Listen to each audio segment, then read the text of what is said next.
Souvent, ils se considèrent comme des humanistes, comme étant des acteurs de la paix. Ces justiciers modernes autoproclamés, qu'ils soient militants de la France insoumise, de je ne sais pas quel syndicat ou université, woke peut-être, cégétistes parfois, en fait qu'importe, tous ces gens-là qui se considèrent comme des gens droits et honnêtes sèment le chaos et ressuscitent des méthodes des plus douteuses qui nous rappellent les heures les plus sombres de notre histoire. Les récents incidents comme l'attaque qui s'est passée pour ces pauvres militants des jeunes républicains qui se font agressouiller à Lyon aux abords d'un marché en est une fois de plus la preuve. Et cela montre que ces soi-disant défenseurs de la justice sont prêts à tout pour imposer leur vision. Ces héros d'un nouveau genre se targuent de lutter contre le fakisme, mais leur définition semble s'étendre à tout ce qui ne correspond pas à leur propre idéologie.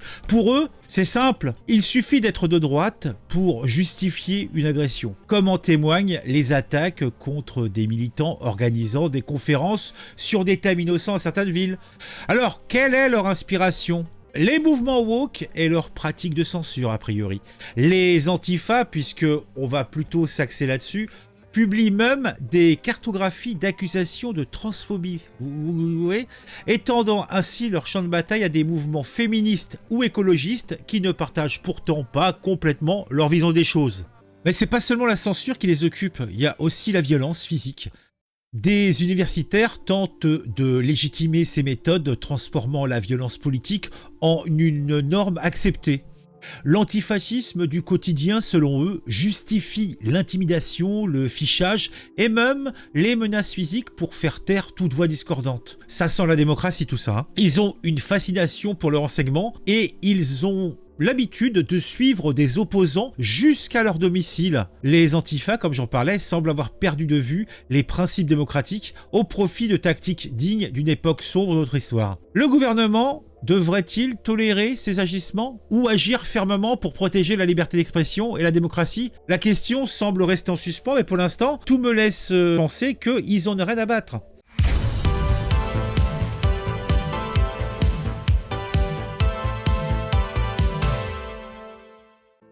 Bon, j'ai été interrompu, il s'est passé quelques heures depuis la première partie et je vous parlais donc des agressions que subissent des militants de droite, quelles qu'elles soient les droites, de gauchistes venant de tous bords, des gars de la CGT, des gars de la LFI, des gars de la NPA, en fait des woke, des divers et variés, en fait des anarchos, des écologistes, en fait des gens qui considèrent que la violence est tout à fait acceptable.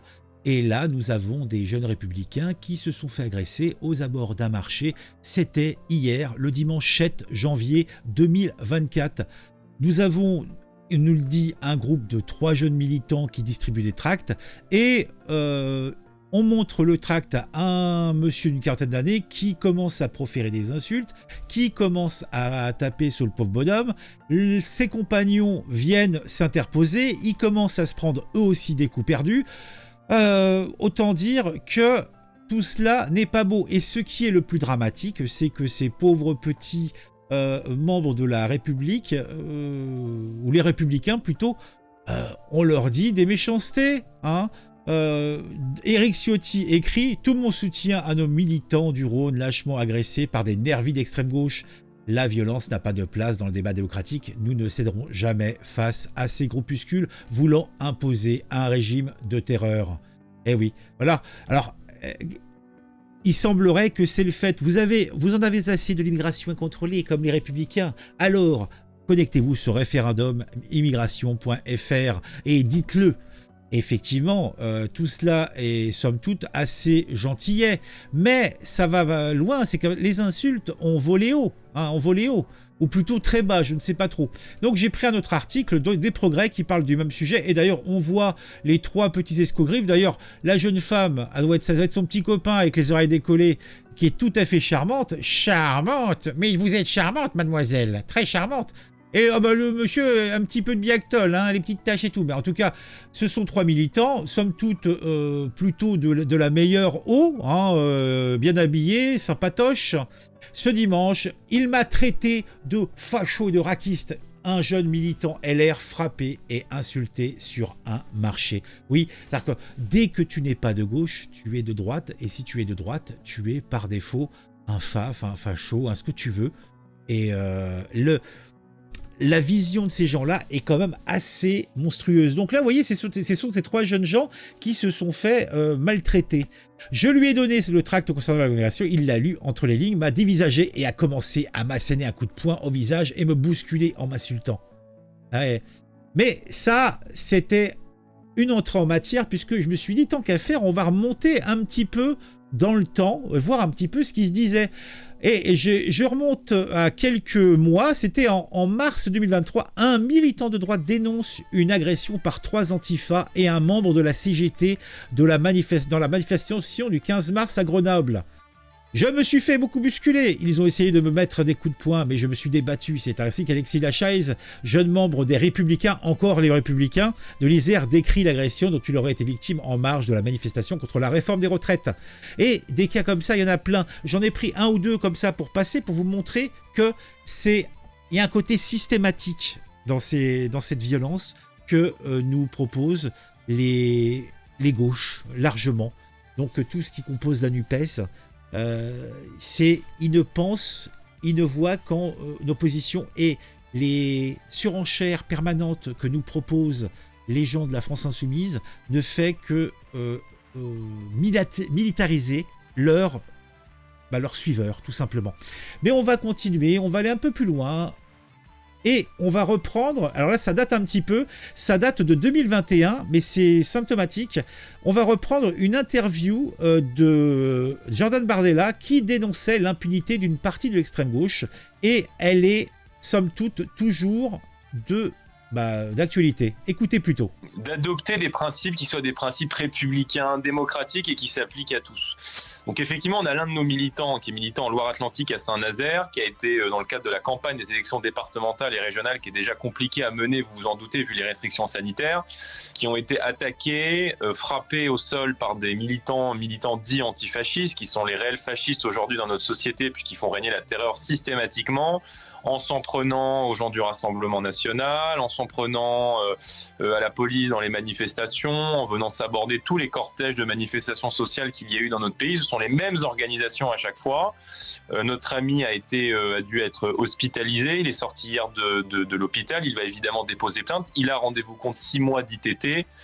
Et personne n'en parle. Voilà, hormis vous, et je dois rendre hommage à votre attitude républicaine et démocratique, mais imaginez le cas inverse, imaginez si, parce que pour l'instant la violence on ne fait que la subir, il faut quand même le souligner, que ce soit verbal ou physique, mais si des gens du Rassemblement national avaient pris à partie, même verbalement d'ailleurs, des gens de chez Mélenchon, des gens de gauche, ça aurait horrifié toutes les salles de rédac, ça aurait horrifié toute la classe médiatique.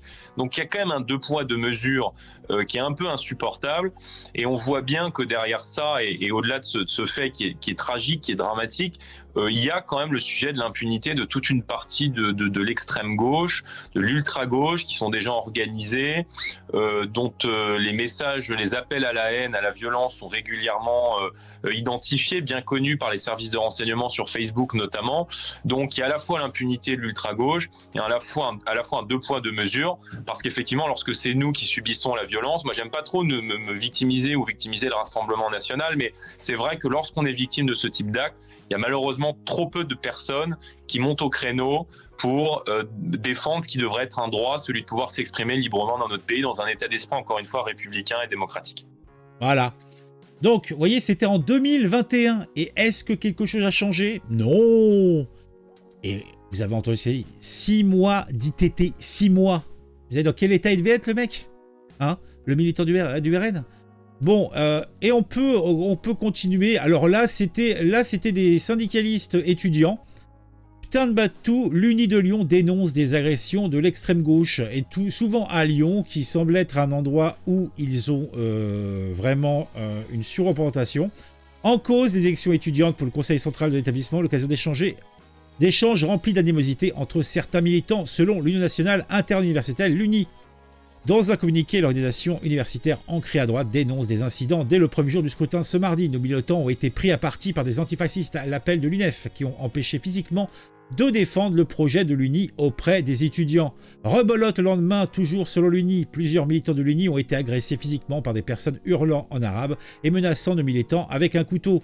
Le tout sous les applaudissements et les encouragements des membres de l'UNEF et la passivité complice de l'administration de l'université et des services de sécurité du campus de Quai. Plus tard dans l'après-midi, des antifas ont frappé et gazé nos militants, provoquant une crise d'asthme chez l'un d'entre eux, nécessitant une prise en charge urgente.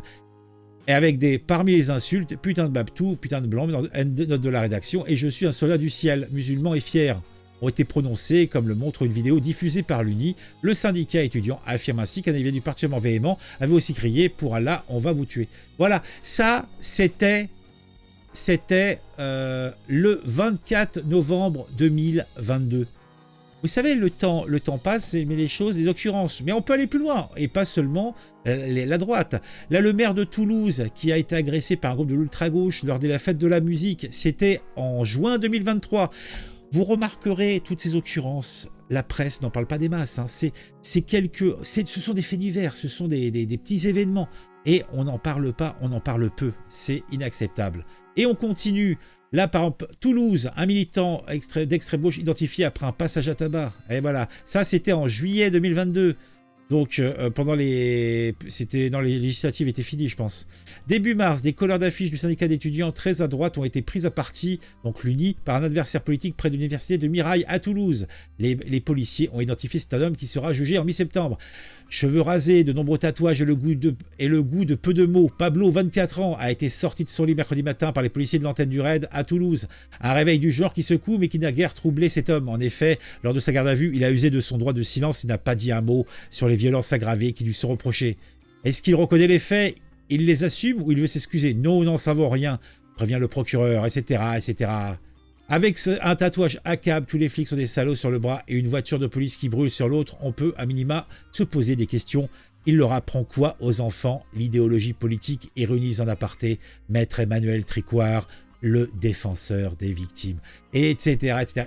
Et ça continue. Là, alors, là c'était la nièce ou le neveu de Brigitte Macron qui se faisait agresser par des militants de gauche qui étaient dans le coin pour la loi retraite. En Allemagne, c'est encore pire. Oui, en fait, c'est européen. Hein, donc, bon, on va s'arrêter là. Ça sert à rien. Ça sert à rien d'aller plus loin. Vous avez compris un petit peu le message. On est quand même sur du systémique. On est sur un deux poids deux mesures. Là, ce sont des militants républicains. Donc, comme c'est plus mainstream, ça en parle un petit peu plus, mais quand les militants de gauche sont de plus en plus en roue libre, et surtout ce qui est inacceptable, c'est que il y a une passivité de l'État, une passivité des institutions, une passivité donc des universités, etc., puisque ça se fait souvent dans ce cadre, et quand on a des réactions de gens de droite, tout de suite c'est monté en épingle. Il n'y a qu'à voir le dernier, là, l'autre maire en Isère, là, qui s'est fait bousculer par je sais pas qui. Il nous dit que c'est des gens de droite. Franchement, le mec, il est à peine bousculé et puis ça nous fait un scandale. Vous avez vu comment ça a été bien reporté dans toute la presse, hein, et pendant des semaines. On se fout de notre tête. C'est inacceptable. Mettez-moi en commentaire ce que vous pensez de tout ça. Mettez un j'aime, etc. Des villes, etc. des champs. C'est bon pour le référencement, c'est bon pour l'interaction sociale. Vous pouvez également vous abonner à la chaîne. Et si vous vous abonnez, n'oubliez pas d'activer la petite cloche pour que vous soyez mis au courant quand je sors une nouvelle vidéo. On se retrouve très vite pour, encore, comme je vous le disais, une nouvelle vidéo sur un sujet qui m'aura intéressé et qui, je l'espère, vous intéressera aussi. Allez, on lance un petit jingle et on est parti.